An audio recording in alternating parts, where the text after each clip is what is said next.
જૂનાગઢમાં ખંડિત મૂર્તિઓ મુદ્દે હર્ષ સંઘવીએ નિવેદન આપ્યું છે। મૂર્તિઓ ફરી સ્થાપિત કરવા સરકારની સૂચના। તેઓએ કહ્યું કે રાજ્ય સરકારે આ ઘટનાને ગંભીરતાથી લીધી છે અને આ જે ઘટના બની ત્યારબાદ રાજ્ય સરકાર કાર્યવાહી કરશે। મૂર્તિઓ ફરીથી સ્થાપિત કરવા માટે પણ સૂચના આપી દીધી હોવાની વાત હર્ષ સંઘવીએ કરી છે। જૈન સમાજ આક્રોશિત છે, રોષ પ્રકટ કરી રહ્યો છે અને વિરોધ પ્રદર્શનો પણ થઈ રહ્યા છે। શાંતિપૂર્ણ રીતે વિરોધ કરવામાં આવી રહ્યો છે અને સાથે જ જે જૈન મુનિઓ છે, અગ્રણીઓ છે, તે પોતાની રજૂઆત સરકાર સુધી પહોંચાડવામાં સફળ પણ રહ્યા છે। હર્ષ સંઘવીએ પોતાને નિવેદન આપ્યું કે જ્યાં જ્યાં મૂર્તિઓ ખંડિત કરવામાં આવી છે ત્યાં ફરીથી સ્થાપિત કરવામાં આવશે।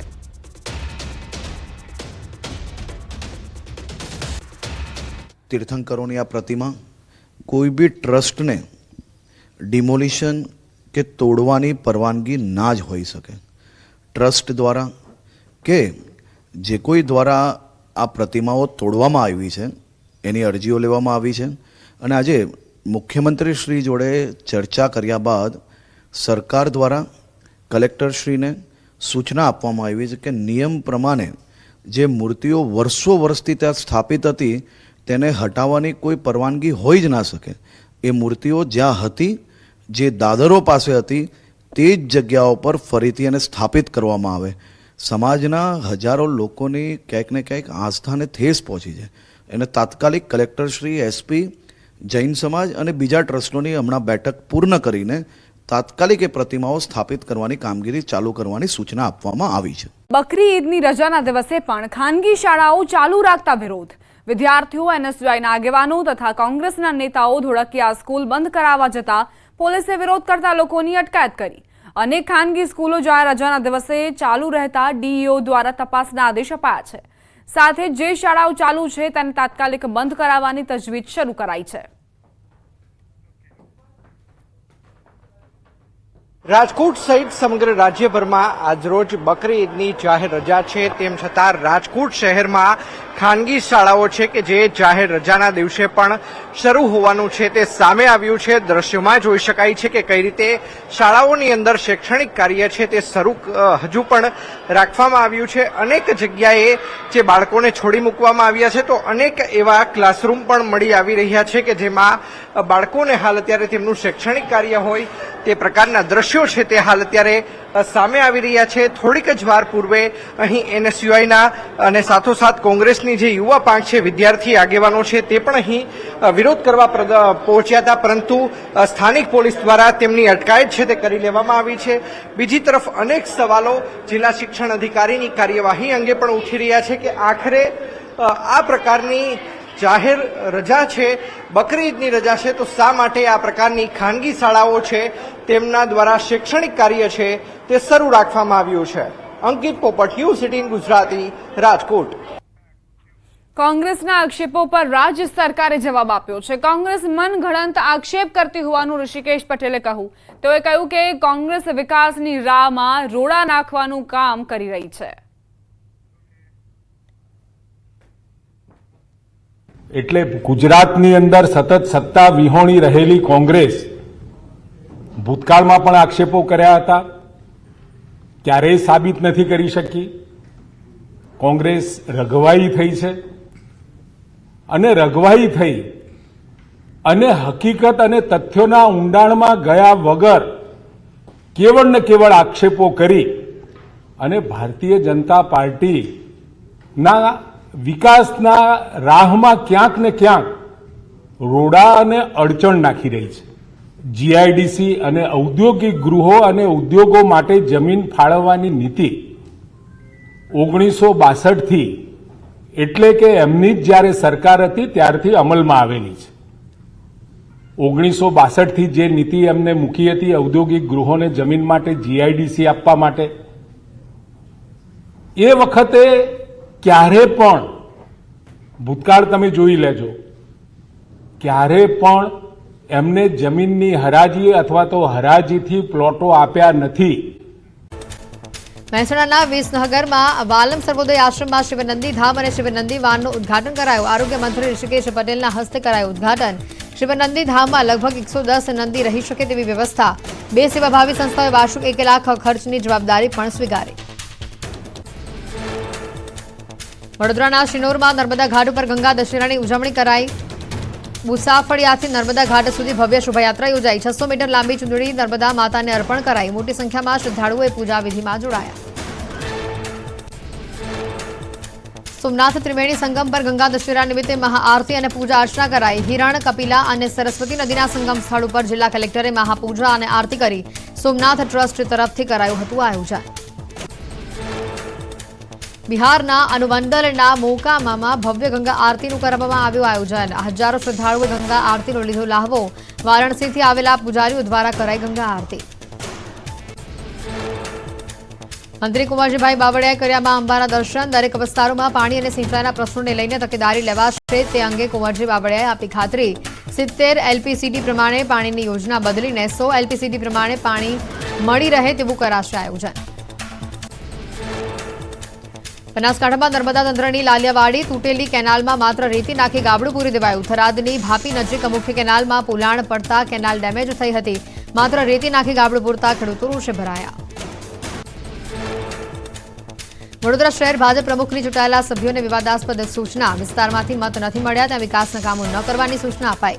શહેર પ્રમુખે વિવાદાસ્પદ સૂચના આપતા ચૂંટાયેલા સભ્યો આશ્ચર્યમાં. રાજકોટમાં કોંગ્રેસ અગ્રણી અશોકસિંહ વાઘેલા યોજી press conference. Rajkot Ahmedabad highway પર ખનીજ ચોરી થતી હોવાનો કરાયો આક્ષેપ. પુરાવા આપ્યા છતાં ખાણ ખનીજ વિભાગે કાર્યવાહી ન કર્યાનો આક્ષેપ. જૂનાગઢના એસટીપીઓ સામે 10 લાખ લાંચ માંગ્યાનો આક્ષેપ થતા મનપા સામે અનેક સવાલ. બિલ્ડિંગના ડિમોલેશનને લઈને 10 લાખની લાંચની માંગ કરાઈ. લાંચ ન આપતા તમામ માળ ઉતારી લેવાની કાર્યવાહી હાથ ધરાનો આક્ષેપ. નોટિસ વિના અરજદારના ઘરને સીલ કરાયુંનો દાવો. ગાંધીનગરમાં ભાજપ સાંસદોની બેઠક. મુખ્યમંત્રી ભૂપેન્દ્ર પટેલે કેન્દ્રીય જળશક્તિ મંત્રી CR પાટીલને પાઠવી શુભેચ્છા. બેઠકમાં પ્રદેશ સંગઠન મહામંત્રી રત્નાકરજી ઉપસ્થિત. સિક્કિમમાં ભૂસ્ખલનના કારણે સર્જાયા ભયાવહ દ્રશ્યો. મંગનને અન્ય જિલ્લાઓ સાથે જોડતો માર્ગ તૂટેલા. કેટલાય વિસ્તારનો સંપર્ક કપાયો. માર્ગ તૂટી જતા વાહન ચાલકોને પણ મુશ્કેલી. માર્ગ ધસી પડવાના દ્રશ્યો સામે આવ્યા. આસામના ગુવાહાટીમાં ભારે વરસાદના કારણે ચોતરફ જળબંબાકારની સ્થિતિ. અનિલનગર અને ચાંદવાની વિસ્તારમાં કેડસમાં પાણી ભરાયા. લોકો જીવના જોખમે રસ્તા પરથી પસાર થવા મજબૂર. આસામમાં રસ્તાઓ પર નદી વહી રહી હોય તેવા દ્રશ્યો. રાહદારીઓ કેડસમાં પાણીમાંથી પસાર થતા દેખાયા તો પાણી ભરવાના કારણે વાહનો અડધા રસ્તે બંધ પડી ગયા. અનિલનગર અને ચાંદમાની વિસ્તારમાં મોટી સંખ્યામાં રહેણાંક વિસ્તાર હોવાથી હાલાકી. વરસાદી પાણી ઓસરતા ન હોવાથી લોકો પરેશાન. રહીશોએ તંત્ર સામે રોષ ઠાલવી કાર્યવાહી કરવા કહ્યું. ગોંડલના ગ્રામ્ય વિસ્તારમાં વરસાદ. વાસાવડ, રાવણા, પાટ, ખિલોરી, દેરડી સહિતના ગામોમાં ધોધમાર વરસાદ. 1.5 થી 2.5 ઇંચ વરસાદ વરસતા ખેડૂતોમાં ખુશી. 24 કલાકમાં સૌરાષ્ટ્રમાં મેઘો મહેરબાન. છેલ્લા 24 કલાકમાં ખંભાળિયામાં 9.5 ઇંચ વરસાદ વરસ્યો. પોરબંદરમાં 3 ઇંચ, ભાણવડમાં 2 ઇંચ વરસાદ. રાણાવાવમાં 1.5 ઇંચ તથા કચ્છના નખત્રાણામાં 1 ઇંચ વરસાદ નોંધાયો. કચ્છમાં વહેલી સવારથી વરસાદી માહોલ. માંડવીના ગ્રામ્ય વિસ્તારોમાં ધોધમાર વરસાદ વરસતા વાતાવરણમાં ઠંડક પ્રસરી. દ્વારકામાં વહેલી સવારથી વરસાદી માહોલ. ગાજવીજ સાથે વરસાદ વરસતા કેટલાક વિસ્તારોમાં વીજળી ગુલ થઈ. ધીમી ધારે વરસાદ વરસતા વાતાવરણ મનમોહક બન્યું. ગીર સોમનાથના ગ્રામ્ય વિસ્તારોમાં વરસાદ. વેરાવળમાં ધીમી ધારે વરસાદનું આગમન. વહેલી સવારથી વાદળછાયું વાતાવરણ સર્જાયા બાદ વરસાદ થતા લોકોને ગરમીથી આંશિક રાહત મળી. રાજકોટના ધોરાજીમાં અસહ્ય ગરમી બાદ ધીમી ધારે વરસ્યો વરસાદ. સવારથી વાદળછાયા વાતાવરણ બાદ વરસાદ વરસતા ખેડૂતોમાં આનંદ. દ્વારકાના દરિયામાં ભારે કરંટ. તોફાને બનેલા દરિયામાં યાત્રીઓ જોખમી સ્નાન કરી રહ્યા હોય તેવા દ્રશ્યો સામે આવ્યા. જાહેર ચેતવણીના બોર્ડને અવગણી યાત્રિકો જોખમી કિનારે સેલ્ફી અને સ્નાનમાં મશગુલ. ચોમાસાને લઈને હવામાન વિભાગની આગાહી. 19 જૂનથી ગુજરાતમાં ફરી ચોમાસું સક્રિય થશે. દક્ષિણ ગુજરાતના કેટલાય ભાગોમાં થઈ શકે છે વરસાદ. દક્ષિણ ગુજરાતના ભાગ પર ચોમાસાની બ્રેક. નવસારી, વલસાડ પર ચોમાસું હળવું પડ્યું. હવામાન વિભાગે કહ્યું છેલ્લા 10 વર્ષમાં ત્રીજું સૌથી વહેલું ચોમાસું બન્યું.